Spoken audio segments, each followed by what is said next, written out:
Salve, salve rapaziada, tudo bem? Mais uma live começando, hein, galera? Hoje com a presença ilustre do mestre Dr. Hagami, que já chegou na área. Fala, Hagami. Fala aí, Léo. Tudo bem, Léo? Grande E mestrão. aí, tudo bom? Tudo bem, meu Tudo, parceiro? Como que você tudo. Ó, tá? cara de maluco aqui, né? Parece que parece um náufrago, cara. Tá difícil aqui, mano. Tô numa correria danada. Senhora, ó. Leandro, Lele Padilha está na área. Esse é personal Curitiba. Já entrou. Pô, maneiro. Esse é Pô, esse companheiro de final todo de dia. semana agora eu tava fazendo o curso do Krause. Ai, que maneiro. Eu vi lá que ele tava dando curso. Muito Teve aqui bom. no Rio de Janeiro, no CT da Marinha. Incrível, cara. Sério? Aí sim, hein? Pô, esse CT que eles têm aqui na Marinha, o material das Olimpíadas, estão todos lá. De barras, anilhas. Tinha anilha de 50 quilos, brother. Caraca. Que o pessoal usou. Até o Krause comentou que pararam de fabricar anilha de 50 quilos pela dificuldade, né? De pegar a anilha Sim. e colocar no alto para fazer um agachamento, por exemplo. É pesado, né? Você pegar uma anilha de 50 É, quilos e cara. colocar ela no alto. Aqui em Curitiba tem uma academia com essa anilha aí, te digo, cara. É um treino, viu, pra você pegar aí o. Ó, o A professor anilha. tá. Você conhece General T lá, a academia dos Sim. caras, meu irmão. Ó, a esposa. A esposa entrou pra eu ouvir falar besteira aqui, ó. Aí, O ferro, Anderson rádio já. patroa já tá na área, Não, é né? pra ver, pra escutar a resenha aqui. Ela deve estar cansada, porque ela me escuta por horas eu falando merda, falando de ciência, e agora ela vai escutar na live. Que bom, que bom. Eu vou. Mestrão, queria aí te agradecer mais uma disponibilidade para mais uma live, né? E obrigado aí para essa troca de experiência, para a gente poder aí aprender mais um pouquinho contigo também, mestre. Que Obrigadão isso. mesmo. Eu que agradeço sempre aí a presença da galera, horário difícil, né? Segunda-feira às 9, alguns ainda estão trabalhando, outros já estão cansados, né? Então, segundão, né, cara, para arrebentar. Mas foi o Pô, tempo que deu. Mas vamos embora, vamos aí ver se a gente agrega um pouquinho para quem estiver assistindo. E você mandou lá um tema que você pediu para a gente conversar sobre algo que me afligiu e me aflige, né? Num passado me afligiu muito hoje por outros motivos, né? Que é uma coisa aí que ocorre desenfreado e sem critério, que seria a avaliação funcional do movimento, né, cara? Então, é isso aí. Porque, não sei, aqui em Curitiba, pelo menos, na Companhia Atlética, que é franquia Brasil, né? Tinha já um sistema de avaliação que é muito utilizado, que inclusive tem bastante artigo científico falando sobre, é o FMS, Functional Muscle Screen. Então ele dá uma bateria de testes para avaliar a funcionalidade do movimento do cara. E dentro do score que ele gera, você diz se ele está apto para um exercício físico inicialmente ou não. Se ele estiver apto, quais são os pontos que ele tem mais dificuldade. Então ele diz lá quadril, coluna, flexibilidade. Só que tem tiveram, né, alguns artigos que criticaram, cara.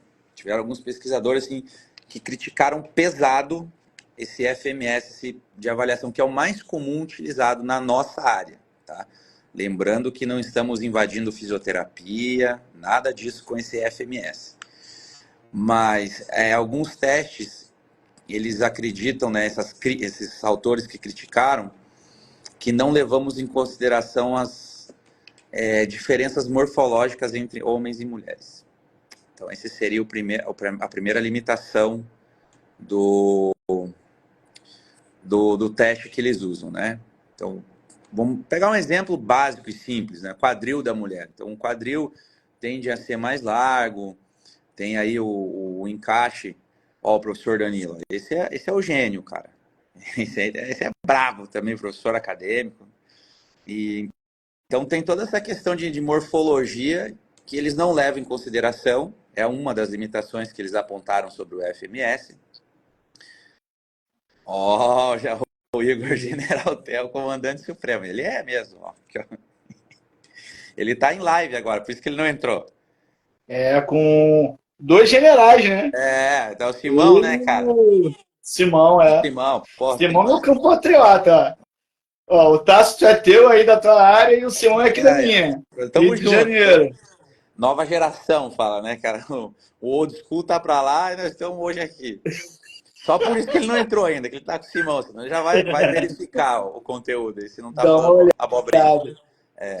Então, assim, Tu aí. falou do, Diga, diga. tu falou do FMS, né? Eu achei até engraçado que eu trabalhei com ele durante um tempo. Logo quando eu me formei, eu trabalhei com o FMS na Bodytech. Isso, é Daqui, outra franquia a que usa. Bodytech trabalhou durante muito tempo. Aí logo quando eu me formei, eu já comecei a fazer avaliação e com FMS. E na época, quando eu comecei, o pessoal já falava já, pô, é muito bom e tudo, só que, né, tem algumas limitações e tudo. Isso. Eu, como estava aprendendo ainda, para mim estava válido. É porque assim, o que acontece? O outro ponto que eles colocam, muito importante, é um dos exercícios que eles determinam a capacidade funcional do cara, né? É o agachamento profundo, com a barra levantada para cima. Então tem aquele esquema, você deve ter aplicado, o cara fica próximo à parede, ele, ó, o Denis também, o Denis é brabo. O Denis é meu chefe na pós, já. Gente boníssima também. E aí, Ah, então.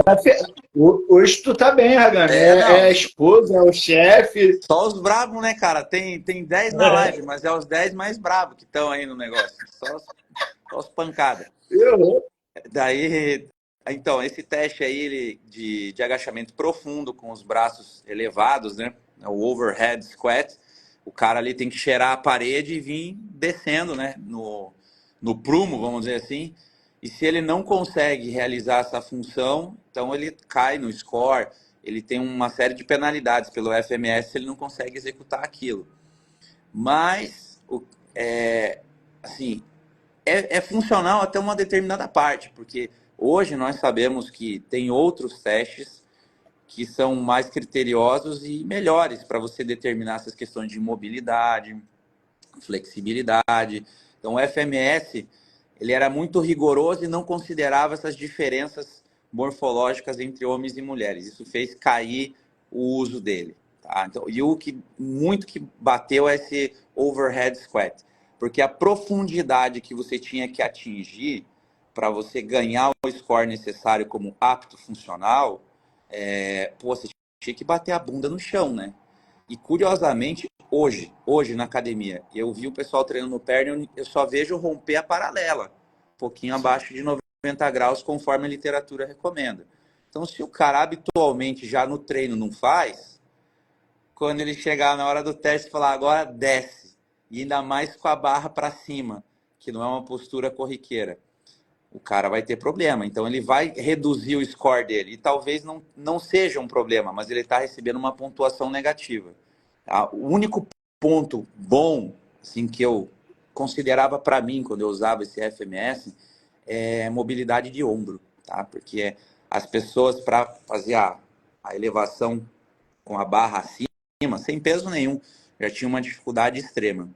Então isso para mim servia como um feedback, muitas vezes no próprio agachamento, né? Segurar a barra aqui atrás, manter essa postura, às vezes é incômodo, mas porque tem falta de mobilidade. Ou seja, na fichinha do aluno já ia um trabalho específico para sanar esse ponto aí. Mas fora isso, eles bateram bastante no teste. Hoje tem. É que assim, como a gente não está com slide aqui, não tem um quadro aqui para trás para eu desenhar, mas tem teste para testar a força do glúteo, né? Ativação, de deitar de barriga para baixo, tem lateral, o posicionamento do agachamento em relação à mobilidade, né, da perna. Então você deita o cara de barriga para baixo, faz um L, né? Faz um L e vê para que lado a perna tem maior amplitude de movimento. Com isso, você vai saber se o cara, a base para ele agachar mais confortável é mais aberta ou mais fechada. Teste de tronco também. Então, a isometria, a flexão, o teste de tronco, que é um dos FMS. Esse também é importante. Hoje tem várias coisas. Inclusive, dentro disso que você fala, já tem exercícios propagados na educação física, pouquíssimo aqui no Brasil. Tá? Isso que eu vejo lá é o material que eu consumo do internacional. Para aliviar dores agudas. Então, o cara já chegou com um problema de ciático. Então, funcionalmente, ele é comprometido em amplitude de movimento. E daí ele quer fazer um alívio nessa dor para poder iniciar o aquecimento e treino. Então, existem manobras e até uns movimentos esquisitos. Você olha, parece que o cara está tendo um treco ali, porque levanta a perna para um lado, a cabeça para o outro, e você vai repetindo essa desincronização de movimento, mas tem todo um porquê, tá? Para aliviar a terminação nervosa daquilo que o cara faz. Então, tem sido utilizado já pelos profissionais aí da área essas manobras para mesmo o cara que é capenga, quebrado, ele conseguir treinar, ele ter um alívio. E agora as investigações são, se cronicamente você realizar esse exercício antes da sessão e depois com o treino junto, se melhora esse quadro, né? Porque a gente não sabe, mas existe uma prevalência enorme de dor lombar crônica. Então, dor lombar crônica é complicado. E existem exercícios específicos para isso, né? Para melhorar. E te perguntar, Gami, normalmente há necessidade de você marcar especificamente a avaliação, porque a gente está falando aqui até agora, né, pelo menos aqui no Rio de Janeiro, eu bato muito aqui na tecla e tudo com alunos de academia, pessoal próximo, que aqui o pessoal é muito, quando a gente fala avaliação funcional, ou avaliação do movimento, o pessoal só fica muito preso a percentual de gordura e peso de massa muscular. Não. Acha que é só medida e é só isso. Não. Eu bato muito na tecla, galera. Isso daí é só mais uma ferramentazinha ali. E muito das vezes, dependendo da pessoa, né, muito das vezes não é nem usado, né, e tudo. Então, assim, e eu vejo uma galera tipo, tem que fazer de 3 em 3 meses. Eu falo, que isso, 3 em 3 meses? 6 em 6 meses. Assim, por mim, né, os meus alunos, eu vejo muito por treino, né, a avaliação funcional. Treinando. É lógico, quando o aluno é novo, né, ali a primeira semana comigo, aí eu marco uma avaliação para poder ver como que ele está e tudo. Faço alguns testes com ele e depois faço ali alguns ajustes nos treinos e eu começo com eles.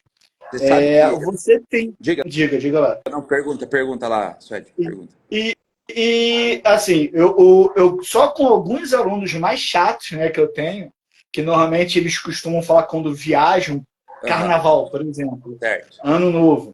Aí eles falam assim, nossa, eu perdi 7 dias ou 5 dias. Eles gostam muito de exagerar e falam assim, eu perdi muita massa muscular, ganhei muita gordura. Eu falo, cara, nem que você tivesse chutado o universo, cara, porque são alunos que seguem regradamente a alimentação e o treino. Vamos lá, vamos por partes, são partes. Vou pegar dessa última que está fresca. Cronicamente, da mesma forma que o exercício ele demora para mais de 2 meses para manifestar ganho significativo de força. Vamos só falar de força, que é o mais fácil de quantificar. Você sabe que o peso aumentou, então ele ficou forte. Então é para cima de 2 meses. A gente troca o treino de mês em mês por uma convenção, tá? Uma convenção comercial, uma interpretação equivocada dos primeiros achados que mostraram que a força ela começa a aumentar depois de um mês. Então ela começa, quer dizer, você ainda tem um lastro para você progredir mais força até chegar a um nível de platô que você precisa romper com o implemento de nova carga. Isso é 2 meses e meio para frente. Só que todo mundo recebe as faturas de mês em mês. Então, troca o treino de mês em mês. Né? Mas fisiologicamente, os dados iniciais demonstraram que os aumentos eles iniciam após um mês. Eles começam a aparecer. Então, é início. Não é, porra, o cara depois de um mês já está super forte. Então, da mesma maneira que esse efeito é crônico e demora para chegar, o inverso também. Então, o seu aluno viajou, ficou um mês fora. Do ponto de vista de força e massa muscular, temos 2 estudos clássicos falando sobre destreinamento que ilustram exatamente o que você está falando. Que é, os caras ficaram treinando um tempão, aumentaram, daí tem a curva de progressão, né, de força, massa muscular para cima, ganhou. Aí eles ficaram um mês, sem treinar nada, como se fosse férias. E teve um grupo que continuou treinando. Quer dizer, aquele grupo que continuou treinando, depois de um certo período, não manifestou ganhos adicionais. Foi difícil para ele ganhar, ele manteve. E o cara que voltou de um mês de férias, em 2 semanas, ele já estava igual quando ele deixou. Tudo. Então, quer dizer, a missão prática desse artigo não é só em relação a um treinamento... como é que eu posso dizer para você? Deload, né? Exato, só assim uma carga. Olha, gente, só o efeito fisiológico. Isso serve para a gente dar férias para o aluno e saber que dentro de um mês você não tem esse problema. Olha, vai ter prejuízo imenso. Não vai. O cara pode perder um pouco, mas dali a 2 semanas ele volta. E composição corporal é a mesma coisa. Você já pensou se o cara, assim, mas vamos imaginar, não é um cara obeso, não é um cara com sobrepeso. Dentro do IMC normal, ele está fazendo dieta, já reduziu significativamente seu percentual, está lá com os quadradinhos na barriga, e ele faz um refeed.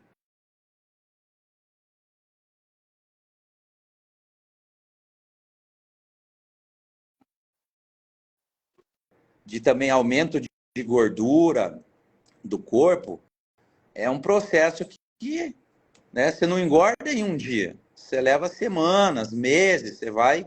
Olha, esse mês eu aumentei 3 quilos, estou mais gordinho. Agora aumentei mais 2. Lógico, chegou no final do ano, você está um monstro de gordo. Aí é outra, mas foi crônico. Então, da mesma forma, o processo de emagrecimento, ele também não tem como ser rápido. Se você levou tempo para engordar, como é que você vai pagar a fatura à vista? Você tem que fazer em prestação, filho. Você levou 6 meses para engordar, você vai levar mais 6 meses para emagrecer. Do jeito que vai e vem. A marcha fisiológica não tem um acelerador para nenhum dos dois lados. Então, esse é o ponto do treino, né, dessa avaliação de força e massa muscular em relação ao que se falou, né, tirar férias. Agora, do ponto de vista inicial, o cara começou. Isso é o que eu te falei que me afligia. Eu sou um cara já velho, 42 anos. Não estou tão velho, mas estou velho já. E aqui em Curitiba, eu sempre enchi o saco com essa questão de avaliação física. Que não é só percentual, estatura, peso e IMC. Isso é um controle que você tem, mas o que para mim era fundamental, postura.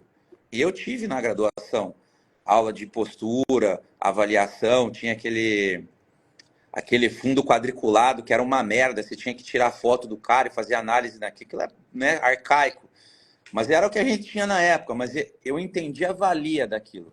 Porque se você introduz um exercício e começa a implementar a carga em cima de um desvio postural, de qualquer coisa que o cara tenha, a tendência é agravar. O cara vai ganhar força? Vai. O cara vai ganhar massa muscular também. Só que vai ficar torto. E cronicamente, isso pode dar um problema. Então, algo que sempre foi muito negligenciado, inclusive por mim, eu assumo, porque eu sou da época do bodybuildão, que eu escutava muitos caras, isso aí é falação, o negócio é treinar que nem um monstro. Então, eu não fazia mobilidade, na época era extinto isso, não treinava flexibilidade, quer dizer, não fazia nada. E chegou uma hora que eu paguei a fatura, eu estourei embaixo da barra, entendeu? Deu aquele tá na minha lombar, e até hoje, você tem uns vídeos aí, os caras, professor, que amplitude de bosta que você está agachando, sim, depois da minha lesão, depois de físio, 42 anos, passei uma vida colocando peso, eu realmente hoje já não tenho mais o desempenho que eu tinha antes. Inclusive o Jardel Barros foi a mesma coisa, né? Que é da minha época, o Jardelzão, que hoje é famoso na rede. A gente treinava a perna junto. Ele colocava o triplo do peso. Você vê o Jardel treinando hoje, ele treina bem? Treina, mas com as limitações. Porque ele também não dava importância para essas coisas de flexibilidade e postura. Então, na minha opinião pessoal e científica, ó, aqui, quantos quilos estava na barra? Olha, Igor, se eu não me engano, quando eu estourei, estava com 180, 160, cara. Eu estourei subindo, tá? Quando eu subi, deu estouro, aí o Jardel estava atrás e eu consegui colocar a barra no cavalete. Mas na hora, já, cara, começou a arder, travou a perna, tentei me alongar. E hoje eu já li na literatura há um bom tempo que alongamento não é bom para dor lombar crônica, nem para nada disso. Ainda piorei o negócio. Então foi bem ruim, tá? Eu acabei o treino ali. E daí fui pro Pilates, fortalecimento e fiquei bombardeado. E minha postura realmente já também não era boa. Eu tinha escoliose, eu tive que fazer físio para escoliose antes de treinar. Eu comecei a treinar musculação com 13 anos. Então eu tive que fazer todo um processo de reabilitação. Carregava a mochila de um lado só, aquela carteira de braço que o cara fica torto. São esses pequenos detalhes que alteram a nossa constituição. Então a postura muda. Por isso que é fundamental. Às vezes o cara não é torto porque ele nasceu torto, mas o cotidiano dele criou vícios posturais que no treino pode influenciar negativamente. Então você tem que fazer a avaliação no cara. Você tem que, assim, antes de mobilidade, postura. Cara, para mim assim é a postura. Se o cara tem um ombro mais baixo que o outro, se ele tem um slide do ombro anterior, cifose, sei lá, pode ter mil coisas. E você vai acentuar todo esse problema com um treino. Então, um cara que é corcunda, vamos usar um termo, de repente tem alguém que está assistindo aí e não entende os termos técnicos. Aquele cara que é corcundão. Tem certos exercícios que não dá para passar. Ele pode treinar musculação e fisioterapia em conjunto, mas tem certos exercícios que vão acentuar a falha do cara. Então, por exemplo, seria interessante treinar um pulley com o triângulo, entendeu? Sim. Isso minimizaria alguns fatores que acentuariam a corcunda do cara. Treinar retração escapular, né, fortalecimento. E para quem não sabe, o maior treino para escoliose é você mesmo se endireitando. Depois que você equilibrou as forças musculares, fez o treino de fisioterapia, se não mantiver você na sua postura, essa merda volta tudo. Então, quer dizer, é aqui, ó, ter consciência. Então, eu começo a trabalhar, o computador está aqui na minha frente, eu estava estudando. Eu começo bonito. Aí, daqui a pouco, né, a esposa vem aqui, eu estou digitando com o nariz, assim, eu tô com... é uma falha de postura. Eu tenho que ficar, mas eu não mantenho. E no dia a dia, quem me observa, às vezes eu me pego, eu tô corcunda, tô dando aula de personal, tô desabado em pé. Ridículo. E tudo Tu isso vai... falou uma, fala. tu falou uma coisa aí que, assim, e são os mínimos detalhes do dia a dia, né?